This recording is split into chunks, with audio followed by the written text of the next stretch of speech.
Hello and welcome to another edition of Breakfast Club. I'm going to say that again, just in case the sound didn't come out. Hello and welcome to another edition of Breakfast Club.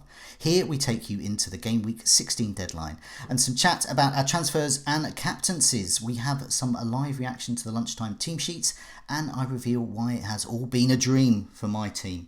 My name is Joe, and today I'm joined by David. David, welcome. How are you? Yeah, very good. Thanks. I'm quite excited about this particular game week. I don't know why. I'm normally a bit apprehensive, but quite looking forward to this one. Maybe it's because of the transfers I made. I'm quite happy with my moves. I haven't really been too happy with them in recent weeks, but I'm happy with these ones. Okay, well, we've got 12 minutes till deadline, pens down and everything. So let's reveal what you've done. So I'm going to put your team on the screen, and you tell me who's in and who's out. And you had two free transfers, I understand. So here we go. Here's your team now. Boom. Okay, tell us a bit about it.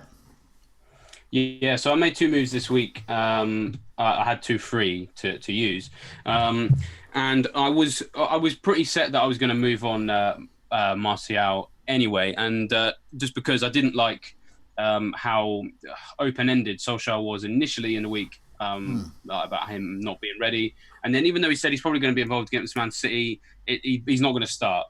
And I kind of don't like the idea of having to hold on to someone who's worth that amount of money and get like a 1 point cameo off the bench. And then the thing is, one of the reasons why I didn't sign him when he had that fantastic patch at the start of the season was I wasn't too confident about his fitness, like long term generally, because he finds it hard to have a long season anyway, because he has niggles like this every now and then, muscular related. So it's quite an easy one to move him on.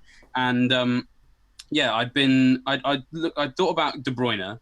But there's something about I'm probably going to be made to eat these words now. But there's something watching them recently hasn't really sort of excited me about De Bruyne. Yes, he scored two fantastic goals, spectacular goals from range. But the XG on that's nice is low, so you can't expect that to continue. And he seems to be playing. He at the moment seems to be assisting the assister. I think he's got like one assist in like 8 games or something. So I could have gone for him. In the end, I thought I'd go for something a bit more exciting because this season's felt like wading through treacle. Okay. So I need to try something a bit more exciting. I already have Son, and I've decided to combine him with Dele Alli. And just to kind of, to seal the deal almost, I use the Fantasy Football Scout comparison tool. Yes, fine, I'm advertising our own product, but I'm doing that because it's incredibly useful. And yeah, compared Martial versus Alli over the last 4 game weeks, and it was telling me it was an upgrade. You've got higher XG, for Alli, you've got better minutes per touch in the box because he's basically playing further advanced than any other Spurs player, which I think you're going to talk about in a minute. He's had more shots in the box than Martial from fewer minutes. He's had more big chances in the box than Martial from fewer minutes, and that's just simply because in the last 4 matches, only 3 of them have been Mourinho ones. So it all looks very exciting for Alli. He's passing the eye test and the stats test as well. I'm a little bit concerned that his form might sort of drop off a little bit, but with the fixtures that Spurs have over Christmas, they're still really nice, and he seems to be kind of Mourinho's favourite guy. So I thought let's go for it. And then just the other move that I've made, I've finally lost patience with Jota. His stats have been kind of all right, but watching him in the games, it's just been so frustrating because he'll get into these fantastic goal scoring opportunities and he'll get the shot on target, but he can't get it past the goalkeeper. That's a classic kind of stats v eye test moment. You've seen the stats, you're looking at them every day, every week, because obviously that's your job. And then the eye test is saying, nah, he's not quite doing it. And when and it's really annoying because I had the choice when I signed Jota of Jota or Wood, and I went with Jota, and I should have gone with Wood. But I've actually now gone for Ings. I've finally joined that party. I didn't really want to because he's kind of been. So some of you watch the FPL FYI. He's kind of like Rambo's guy, and I don't like having to copy Rambo because it feels just feels wrong. But I've seen enough from Ings now to think that he's worth having, especially over Jota, and I've got the free transfer as well. Then I might as well because I think Ings' price is going to start going up. So I figured let's get him now. Absolute amazing value, isn't he? For me, I haven't got Danny Ings. I'm just waiting for him to get crocked like he always does. But he's not. That's what I'm worried about. That's the thing. He's not at the moment. I've never known Danny Ings to play so many games so often, and that's why I'd held off. I think he's played 90 minutes twice. I think in the last 4 matches, which I think is more in a 4-match period more than ages. Well, his fitness is doing really well. So I'll take 60, 70 minutes of Danny Ings. I had Danny Ings for a couple of periods last season. I'm very happy with him. He was great. He's actually a really good FPL player. Because if he's fit and is playing, you're going to get goals from him, as we're seeing. Yeah. And if I he's owned not him fit, when he was at Burnley. he's not He going to play. was So just if you've so got a good. good bench, just or whatever, he's going to be out for a while. Just get rid of him. I just want to go back to your just to hammer home why you've got Dele Alli in as well. So aside from Martial, so what I'm going to put up on screen is some figures we got from the members area, looking at Tottenham players, game weeks 1 to 12. So we'll have a look at their performance there, and it shows really Son is your man. He's there with you. Shots on target, huge amount there. Harry Kane to a lesser extent. So we're looking at 39.5 minutes. So a shot every 39.5 minutes, very good. And just behind him, Lucas Moura and Harry Kane, shots every 44 and 46 minutes. So Harry Kane's not as good as Son from earlier in the season. Dele Alli absolutely nowhere. Goal every 124 minutes. So once in a blue moon. But hang on a minute, Mourinho's here, super sexy Dele Alli time, and we're on to game week 13 to 14. And that shows the difference that Mourinho has made to Alli in particular. So looking at minutes per goal attempts in the box, you've got a shot every 32 minutes or so for Lucas Moura. So he's still plugging away. Only one on target over those two fixtures. And then super sexy Dele Alli. He's had 7 goal attempts. He's got a shot in the box every 33.6 minutes. Absolutely huge. So he's going from like every 2 hours to every half an hour, which is an absolutely huge turnaround there. 7 goal attempts over that time. 5 in the box. 3 on target. Sissoko's having a go as well, every 49 minutes. Son is way down, 59 minutes. Once every hour, he's having a shot inside the box. But that's not to say, I'm not saying Son is a bad asset. He is still really good with that shots, or that limited amount of shots he can have. But his assist potential is absolutely, it's going up and up. So his chances created is now 7. So he's their most creative player, and I think that's because Mourinho's sort of moving them back to the wings. Super sexy Dele Alli's becoming a proper support striker, and he's in fact becoming the main striker in a weird way. Now Mourinho was talking about the need for him to be perhaps more defensive at times, but he also doesn't want to ruin the fact that he's, as he calls him, a 9.5. But the most striking point is Harry Kane is down, and we talked about it on the Scoutcast this week. Harry Kane's position, I won't go for this central defensive midfielder malarkey about Harry Kane. The problem with Harry Kane is he's arriving in the box later than Alli and Moura and Son. So he's just a spectator. He's the equivalent of me playing for Spurs. Me. Because if I play for Spurs... Or even just you watching Spurs. I would arrive late in the box, probably a day late because of my fitness... And then I would stand there watching Dele Alli, Moura and Son, and even Sissoko doing good things. So anyway, I think you've made a good move there, and I think Danny Ings, there we go. I think these are all good moves. But I don't know. But I mean, before we come to the lunchtime team sheets reveal, I'm going to quickly reveal my changes, but just before we do that, is there anything else you wanted to add about your team? Sorry? Is there anything else you wanted to add about your team? I did. Yeah, only minorly.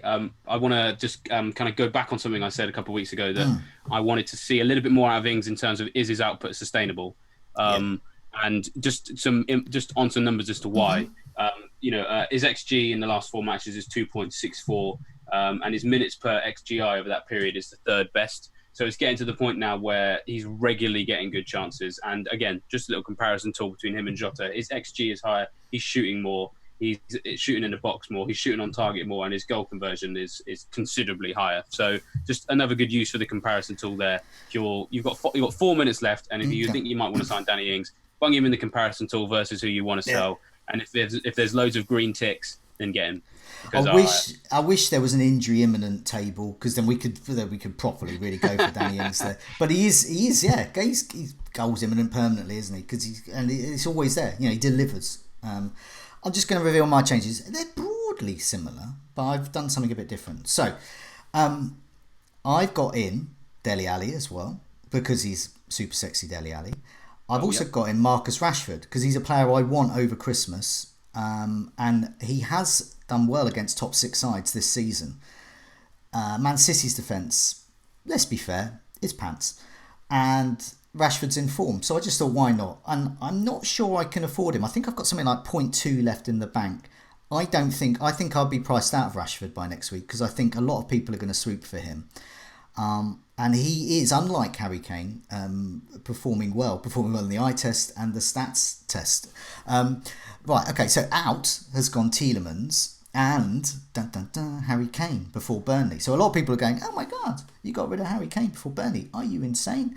No, because I've seen enough. I've had enough and I don't like it. And even if he scores a hat-trick today, which I'm sure he will, I don't want him long term. I want Dele Alli. Because I like the fact getting rid of Harry Kane suddenly bolsters the rest of my team. Having a 10.9 striker who's not as good as Danny Ings is not what I want for my team. And so just before we get to the team sheet reveal of this lunchtime, I just want to reveal why I don't think it's as preposterous getting rid of Harry Kane before Burnley. So how many goals has Harry Kane scored at home for Spurs against Burnley? How many in the last four home matches? How many goals has Kane scored against Burnley? You see, now I remember there was a hat trick, but that was at Turf Moor. Yeah. So it's tough. I'm gonna guess at 2. Well, it's none. He hasn't scored any last 4. We have to go back to his 5th home game, which is back in December 2014 when he scored. Wow, a long time ago. Now they're usually quite close encounters at home, but young super sexy Dele Alli has scored twice since that barren run at home against Burnley that Kane has endured. So I think that Dele Alli historically is actually the player for this match anyway. I think obviously Son is good. Moura could do well if he can start, which I'm sure he will. Because they've got a pretty dead rubber, haven't they, in the Champions League? So expecting him to weird out loads of players we've never heard of, and suddenly, I think this is going to be a game that Kane is going to occupy those centre backs, and Tarkowski, because he's going to have to, because he's kind of like the only one in that attack who could occupy them and create some space. And then if there's space behind centre backs being created by a big man like Harry Kane occupying the centre backs, then Alli and Son and Moura, it's going to be a mop up job, you hope. So yeah, definitely. So that's why I've made that move there. Also, when everyone tweets me going, Harry Kane's got a hat-trick and you've missed out on it. I don't care, because it was all a dream. It never happened. I never had Harry Kane. So you could tell me I had Harry Kane, but I haven't. You're too young to remember Dallas and Who Shot JR and things like that. But there was a famous... Well, I do know about it, Joe. Yeah, you do know about it. I do my reading. But the shock and awe of seeing the famous Dallas episode where loads of plot things had happened and they didn't know how to get out of it, and so it was all a dream. It was all Bobby Ewing's dream. So that's how they got out of it. It was all a dream. Harry Kane in my team was all a dream. Just a bad dream, never happened. So come at me all you like and tell me about Harry Kane's goals today. Doesn't matter. It's like telling me Danny Ings has scored. Anyway, let's move on to lunchtime team sheets. Who's playing this lunchtime, and what's the team sheets? Well, I will just say there's a slight delay on the Chelsea team sheet. So I'm just going to nip in there and say that people of my generation, Joe, will know a little bit about Dallas simply because The Simpsons did a spoof of that episode with Who Shot Mr. Burns. Right. I mean, I get what you're trying to go with there, Joe, but you know, if you come at the king, best not miss. I'm just messing with it. We've got Everton's team news is here. Okay, let's go Everton. Chelsea haven't tweeted it yet, but Chelsea have done a tweet saying, who would you start in the fullback positions? And I just feel like replying saying, well, I don't know, why don't you tell us? Yeah. You're the manager. You're paid £1 million a second, so tell us. Exactly. But we've got Everton, which I'm sure everyone is dying to hear. We've got Pickford in goal. We've got, I think it's Digne and Sidibe in the fullback positions. And they just listed it in a very strange order. I'll just do it in name order because I don't know who's in what position there. Pickford, Sidibe, Digne, Sigurdsson, Keane, Holgate. It looks like Sigurdsson's playing centre-back, but I'm sure he's not. No. Walcott, Schneiderlin, Calvert-Lewin, Richarlison and Iwobi. So I'm guessing that's Calvert-Lewin up front, flanked by Richarlison and Walcott. But then it's possible. Maybe only one holding midfielder. I don't really know what that formation is. We might see a little bit more because we've got Sigurdsson and Iwobi and Richarlison and Walcott, and only one holding midfielder. So they might be really going for it, which might be quite interesting. But we shall see. The Chelsea lineup is finally here, which is what we all wanted to see. this is the big one. We're finally here. So we've got Kepa in goal, Azpilicueta at left back, Reece James at right back, which is quite interesting because he's looking really good. We need him to get a run in the team if we want to consider him. Zuma and Christensen at centre back. So Tomori is on the bench again. We've got Kante and Kovacic, I think, in the midfield too. We've got Mount, Willian, and Pulisic as the three behind. Wait for it. Tammy Abraham still starting, which is great news. Okay. And before I come back to you, Joe, I want to highlight, and you're probably going to do this as well. I want to highlight FPL Rockstar, Twitter, who's done it again. He's done it again. Another mention for him. And when did he do it? Was it like 10 minutes ago or? 11:23. Whoa. Abraham, Mount, Pulisic, and Willian will start. Tomori benched. DCL and Richarlison start. I'm off to do my transfers, and that's bang on. 11:23. I mean, no one really knows who this guy is, but my suggestion, I think he's the kind of person who's at a lot of games. I think it could be a journalist because at 11:23, if you're at the stadium and you're in the press area, you generally know what the team sheet is. Probably about half an hour before you're allowed to break it. Yeah. So either way, this guy's connected. Definitely follow him. He's helped us out a million times before the deadline. Very, very helpful. I've been in conversation with him on Twitter as well. He thanked me and Neil for giving him a mention last time out, and maybe he'll thank us again for another mention. So he's very pleased to get those mentions, and I was saying that he deserves them for his amazing skills of getting those team sheets to us FPL managers 5-10 minutes before we need them, which is fantastic. So it's good to get. It's good to get that. Okay, let's go back to I'll just put my team up again. So I've captained Vardy. So I've explained my moves there. Kane out, Tielemans out. I've had enough of Tielemans. Sort of a blank role. Alli, I think, is better than Tielemans. There we go. Rashford is a player I'm going to want over Christmas. There we go. In. But I've captained Vardy. I've also in the frame. See Alli there has got a little vice captain tag on him, and Mane as well, and De Bruyne. I think there's a lot of good options for captaincy. So good luck whoever you've gone for. You have gone for Vardy as well. Is that right? Yeah, that's right. Yeah, I mean, I got to be honest, it was easy. I thought this week. Sorry, I mean, I know that a lot of people have sort of struggled with it, but I think for me the alternatives. I'm going to sound silly here because I've obviously got a Spurs double up, and one of the reasons why I didn't captain the Spurs player was just Burnley's defence over the last 4 game weeks hasn't conceded too many big chances or shots in the box, and that's usually. I mean, they've had some good fixtures, and they've had some bad ones, and they tend to get done in by the top 6 at the moment. So I think there's a chance that the result will be a 3-0. But I also think that, as we've already sort of said, I think there's a chance that it could be a 1-0 or a 0-0 or a 2-1, something tight. Whereas compare that with Vardy and Mane. Bournemouth and Villa's defence over the last 4 game weeks hasn't looked very good at all. Villa are bottom of the league for shots conceded in the box for the whole season.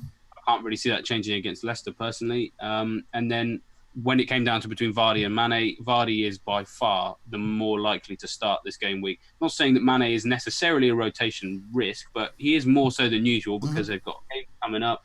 Salah's had the rest midweek, so's Firmino. You know, Origi and Shaqiri haven't played much, so if he played Salah, Firmino, and Origi and bench Mane, I wouldn't be shocked. No. Whereas Vardy's going to play every game.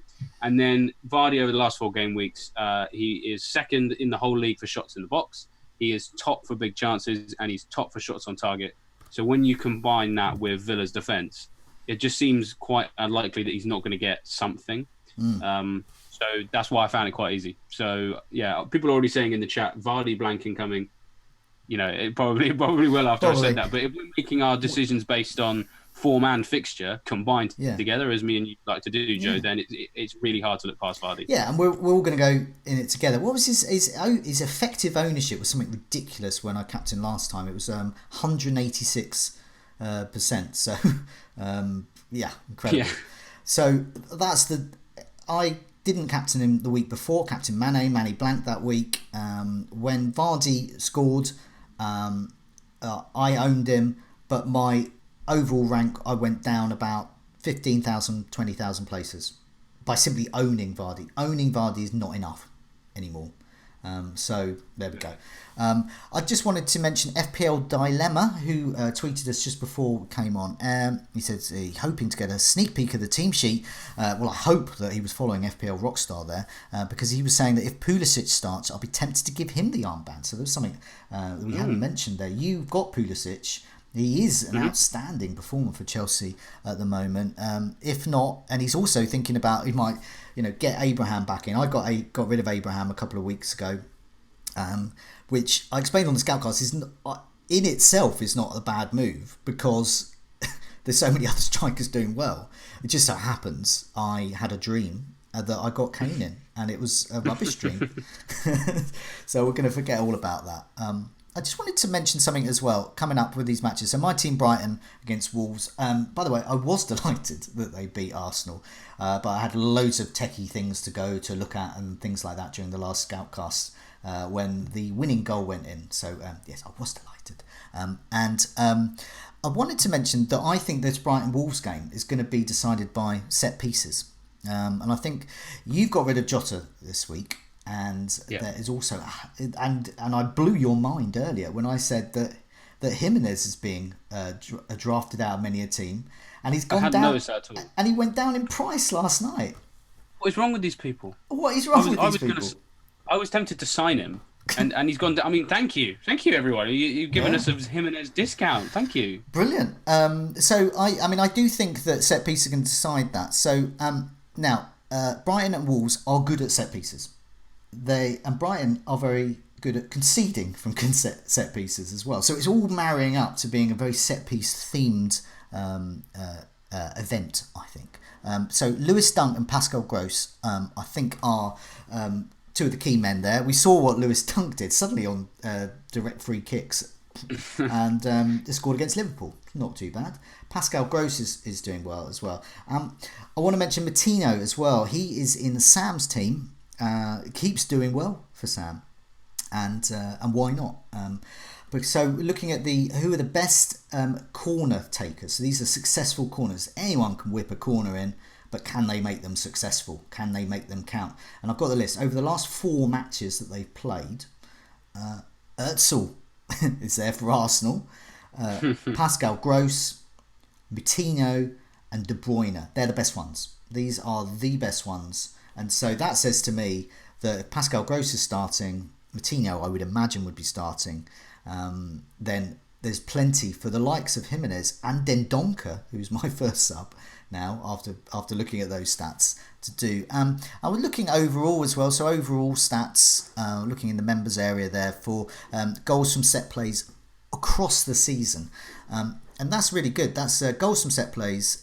Wolves are right up there, equal with Liverpool. So they're on a par with Alexander-Arnold's deliveries there. But very top is Bournemouth with 9. And they've got 5 goals from direct corners. So it's saying to me that Bournemouth, Liverpool, those with a Liverpool double up in defence may not be the clean sheet we hope for. And Bournemouth could nick a goal. Liverpool, as we know, always get rid of one, always concede 1 goal. But also from that list, so we've got goals and set plays, Wolves really up there, and Brighton are there with 6 as well. So amongst the top 1, 2, 3, 4, 5, 6, 7. So top 7 sides in terms of goals from set plays, Brighton and Wolves are in there. So I just wanted to mention that, just give a plug to my side as well. But also because the very newsy theme of people getting rid of Wolves assets. So you got rid of Jota, but you're not too worried about that. No, I mean, I always am whenever I sell anyone, but if I would be more worried about Jimenez leaving my team than I would Jota, because in the last 4 matches, nobody has had more shots in the box than Jimenez. He's miles away at the top. I think it was 18 or 19. Vardy was second with about 14. So there's a massive gap. He is shooting a lot, and he's had fewer big chances than Vardy and slightly fewer shots on target, which I think we know how Jimenez plays. But the sheer volume of shots he's having is why he's doing so well. So I've seen some people in the chat saying they've got Rashford. If it was a toss-up between the two, I think I would edge towards Rashford. But with Jota, it's kind of, again, it comes down to the eye test, doesn't it? Like, he's getting these shots on target, not a massive amount, but they're not beating the goalkeeper. Jimenez is beating the goalkeeper. So I would be concerned if I was if I just sold Jimenez. I would be in for a tough emotional rollercoaster this weekend, to say the least. I know, it'd be like, it's crazy if someone's selling Kane, for example. No, I think there's more. That's not crazy. No, it's not crazy, and there's much more credibility in keeping Jimenez for this fixture. Oh, definitely. Yeah. We'll see how it plays out. I've asked you about, your transfers for Gameweek 16 and your captaincy there, so we know all about that. But what about going forwards? We've got Christmas planning. What are your sort of early thoughts really from Gameweek 17 onwards? Well, I've been thinking that I need to sort my defense out. It's never really a priority for a lot of us, is it? And when I was faced with the opportunity to get Ings and Alli in for favourable fixtures, I think going that route was a better thing. But seeing Tomori benched, I think for the second week in a row now, or second game week in a row, I should say. I was thinking about moving because I've had Loughton as well. Has lost his place at Burnley. He was playing loads and then lost his place a couple of weeks into me owning him. They're the two that have really got to go.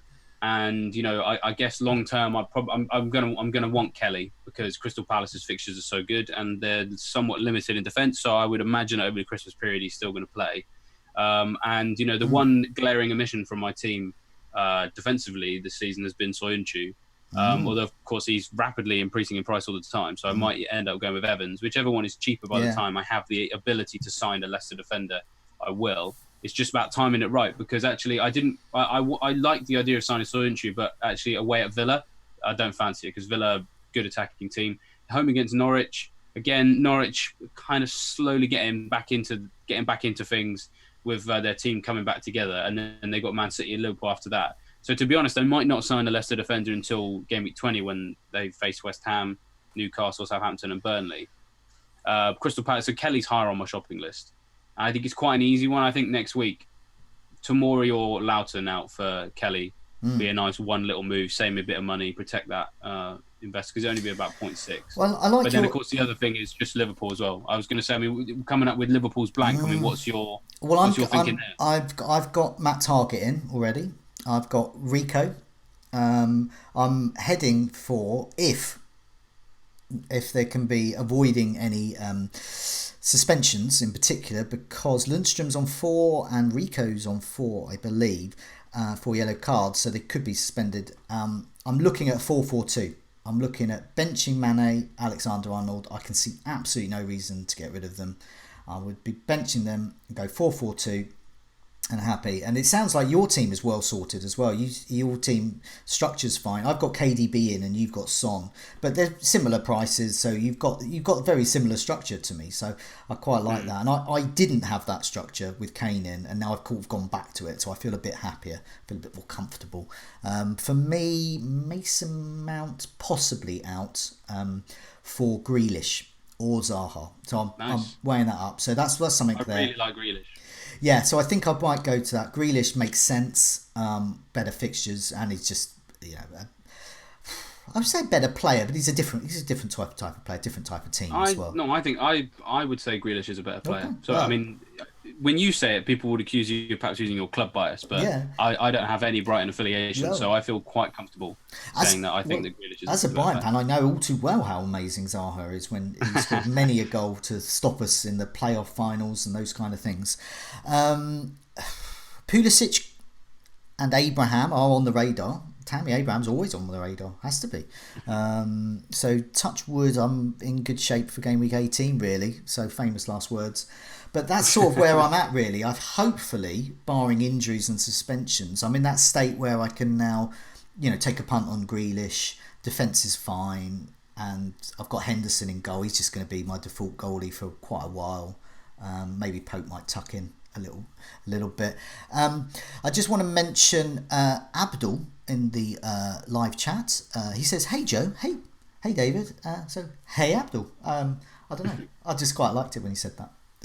So there we go. Gets a mention there. And just before we go, I just wanted to mention the goals imminent table. As you would expect, Jota is there.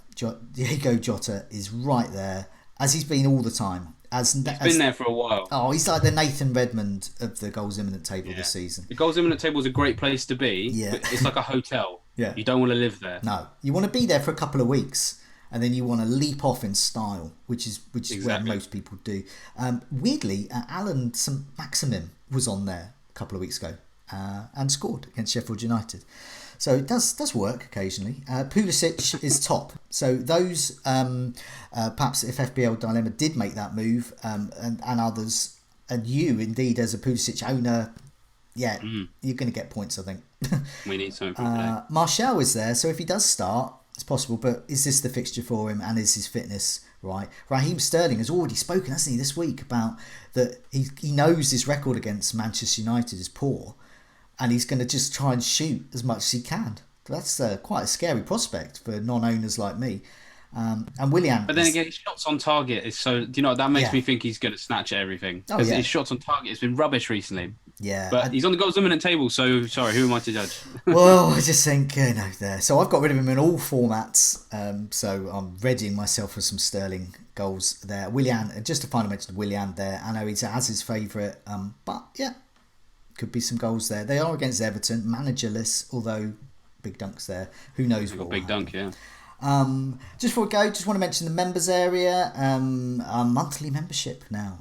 So yeah, if you don't want to commit to the full season, just tuck in each month. But I'm sure you will. There's lots of great stats there. The goals imminent table, but we've been drawing a lot from season tickers, and when we're comparing Alli with Martial and looking at Spurs under Mourinho and not under Mourinho, and you can do all of those things as well, and you can do it at a monthly rate, which is great. But for now, David, good luck with the game week. Good luck with those moves, and good luck with your super sexy Dele Alli purchase. Well, good luck with yours as well. Cheers. Bye all.